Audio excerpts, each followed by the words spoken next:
Nag-wave ang baby ko. Sam, smile. Careful. Sam, look at Mama, smile. Ayan na, si Mr.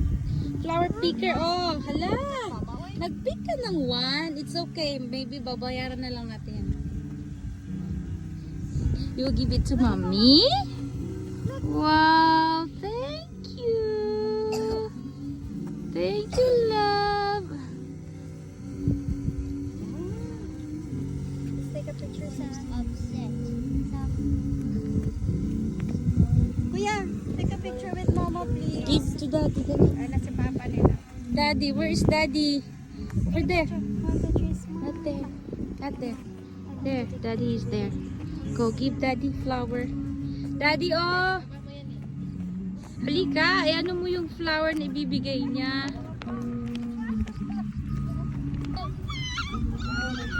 Happy Valentine's, Daddy!